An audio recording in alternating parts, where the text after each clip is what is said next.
Pitágoras 2. Número y armonía.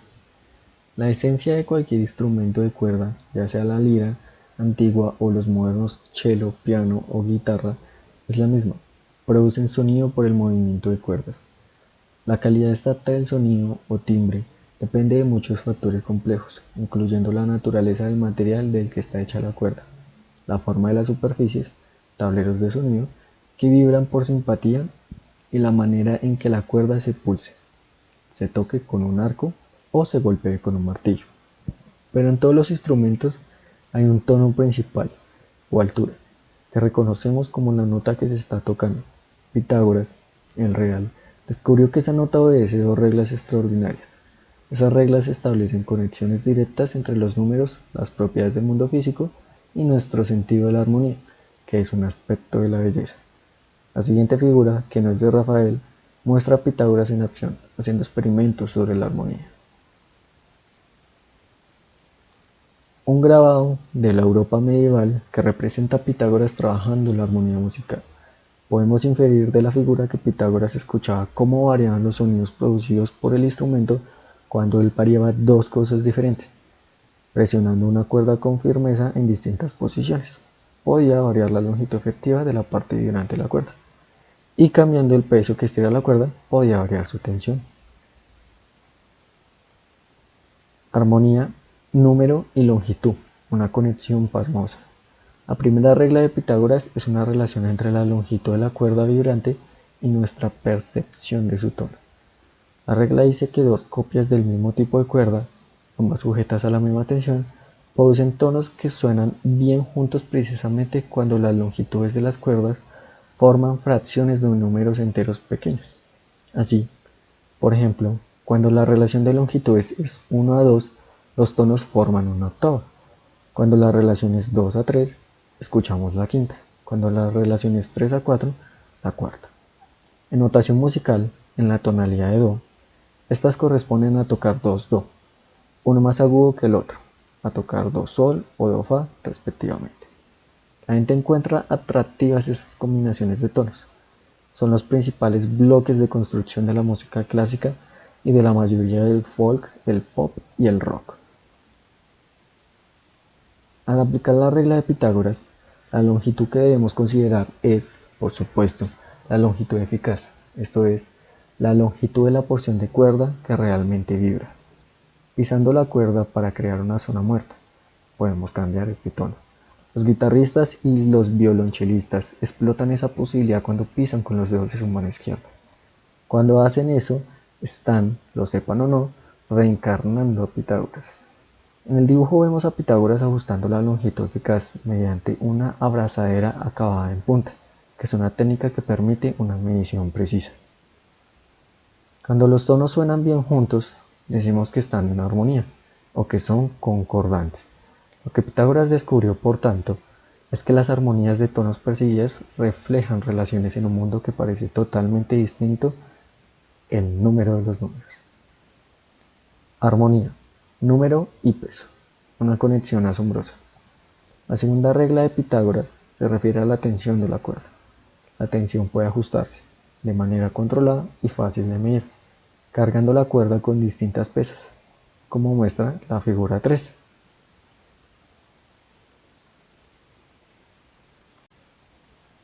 Aquí el resultado es incluso más extraordinario.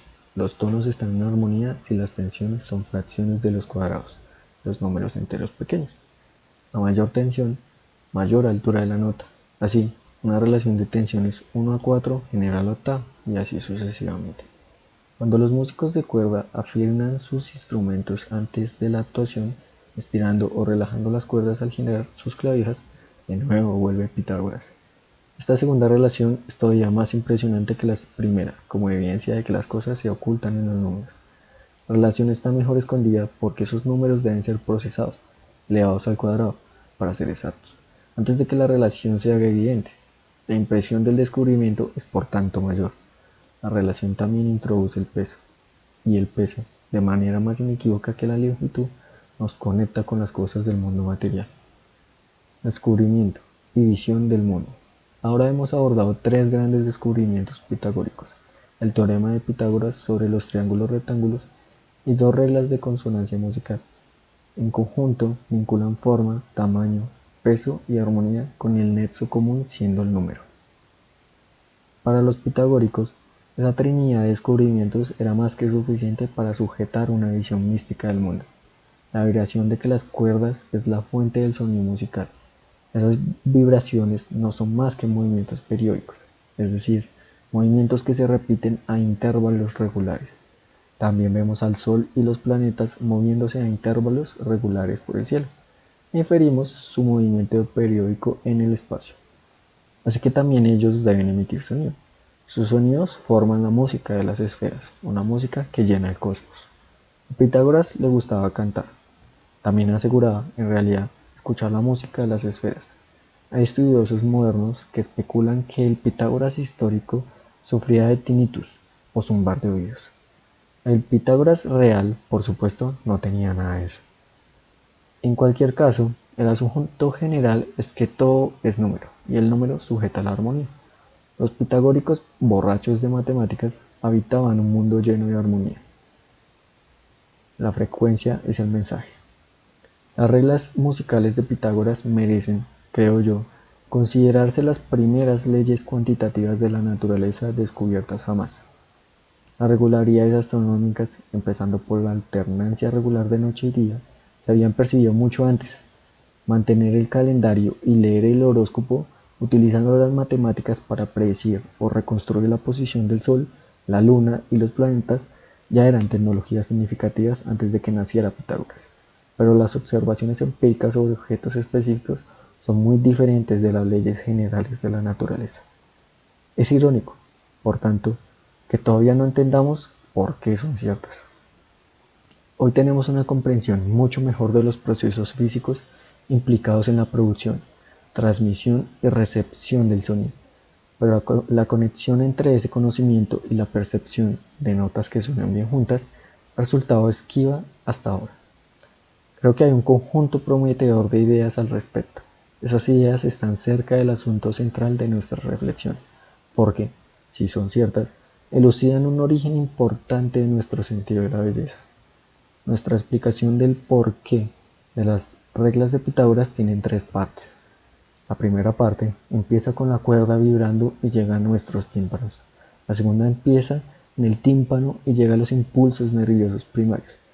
La tercera parte empieza con los pulsos nerviosos primarios y llega hasta la armonía percibida. La vibración de una cuerda experimenta una serie de transformaciones antes de llegar a nuestra mente como un mensaje. La vibración perturba de manera directa el aire circundante, simplemente empujándolo. El sonido de una cuerda aislada es bastante débil. Sin embargo, los instrumentos musicales prácticos emplean tableros de resonancia que responden a la vibración de la cuerda con sus propias vibraciones más fuertes. El movimiento del tablero de resonancia empuja el aire circundante de manera más robusta. La perturbación del aire cerca de la cuerda o el tablero de resonancia adquiere entonces una vida propia y se convierte en una perturbación que se propaga, una onda de sonido que se extiende hacia afuera en todas las direcciones. Toda onda de sonido es un ciclo recurrente de compresión y descompresión. El aire, que vibra en cada región del espacio, ejerce una presión en las regiones adyacentes y las hace vibrar a su vez. Finalmente, una porción de esa onda sonora, encauzada por la complicada geometría de la oreja, llega a una membrana llamada tímpano, unos pocos centímetros dentro de la oreja. Los tímpanos sirven como tableros de resonancia inversos, donde ahora las vibraciones del aire inducen el movimiento mecánico, y no al revés. Las vibraciones del tímpano disparan más reacciones, como veremos en un momento. Antes de eso, sin embargo, tenemos que hacer una observación simple pero fundamental. Esta larga serie de transformaciones puede parecer desconcertante. Cabe preguntarse, ¿cómo de una señal significativa que refleja lo que la cuerda estaba haciendo puede extraerse tantos pasos después en la cadena? La clave es que, a través de todas esas transformaciones, hay una propiedad que permanece invariante.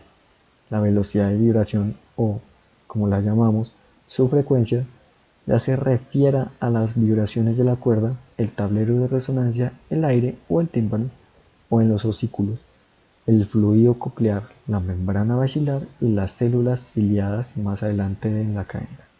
Esto permanece invariante, porque en cada transformación los empujones y tirones de una etapa inducen las compresiones y descompresiones de la siguiente, una por una, y por tanto las diferentes clases de perturbaciones están sincronizadas, o como decimos, a tiempo.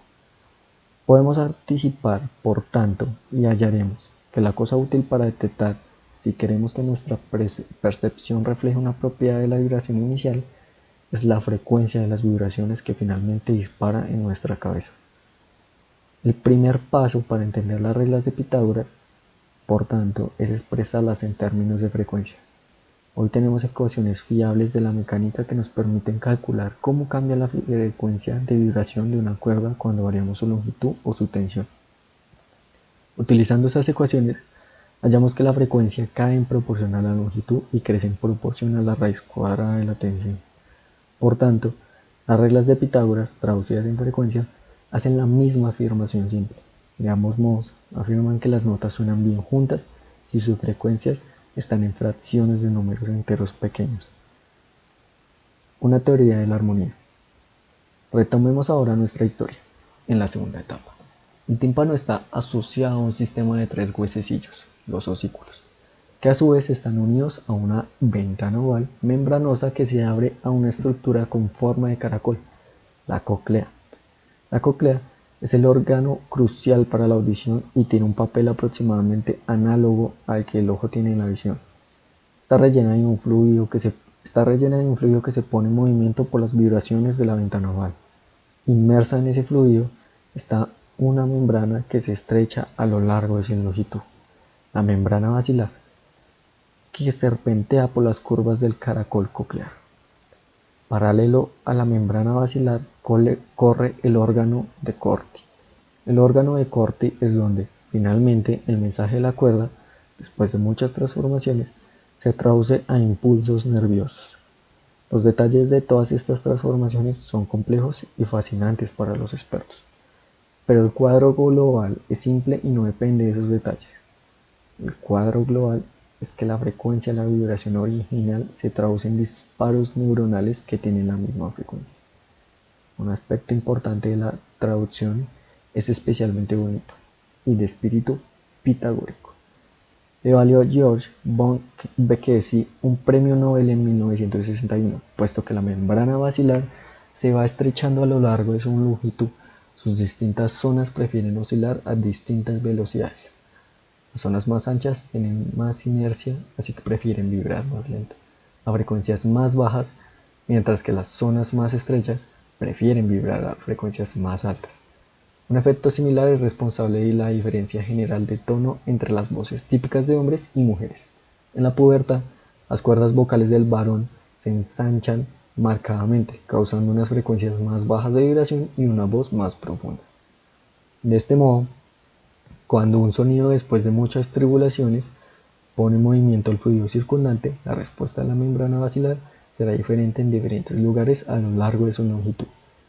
Un tono de baja frecuencia pondrá las zonas más anchas en vigoroso movimiento, mientras que un tono de alta frecuencia pondrá las zonas más finas en vigoroso movimiento.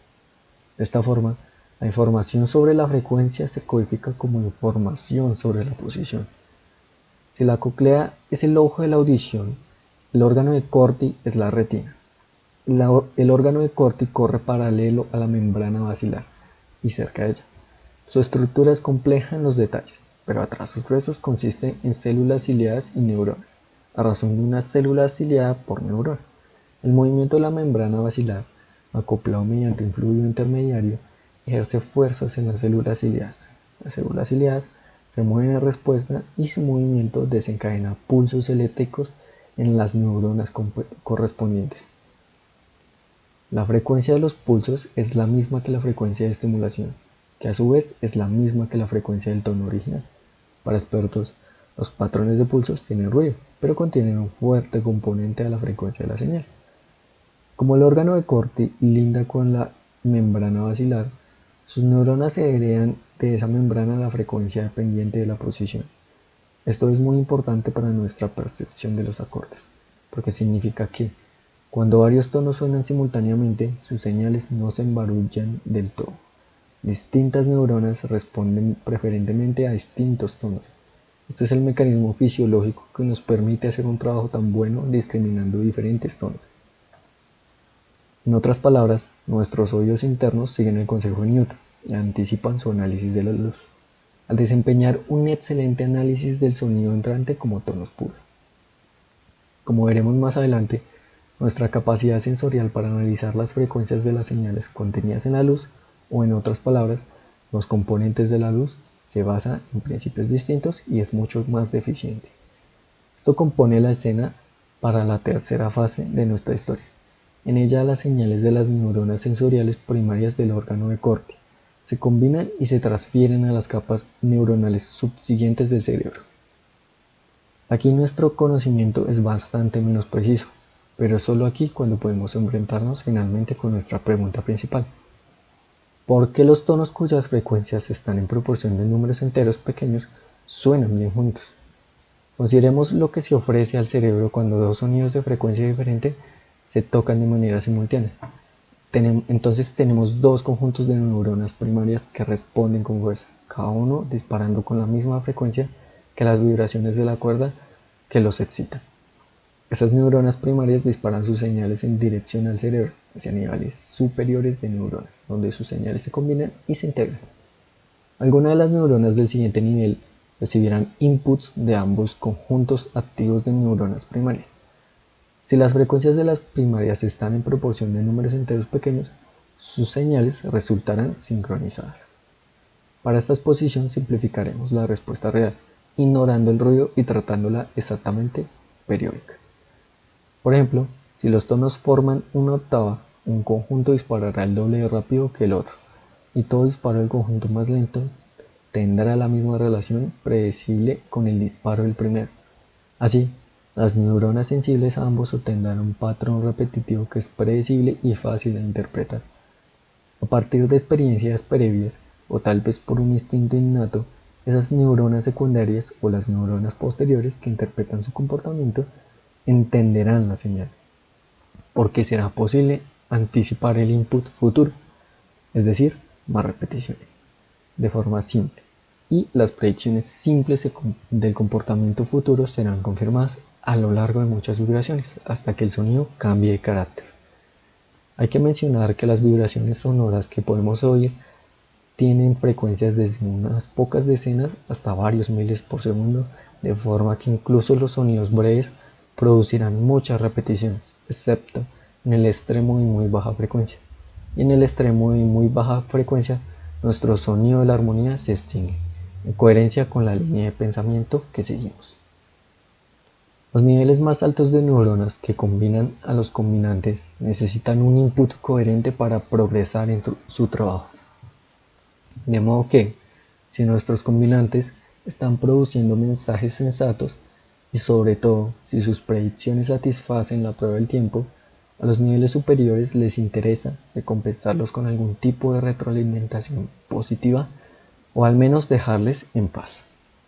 Y al contrario, si los combinantes están generando predicciones erróneas, los errores se propagarán a los niveles más altos, produciendo al final malestar y el deseo de hacerlo parar. ¿Cuándo generan los combinantes predicciones erróneas?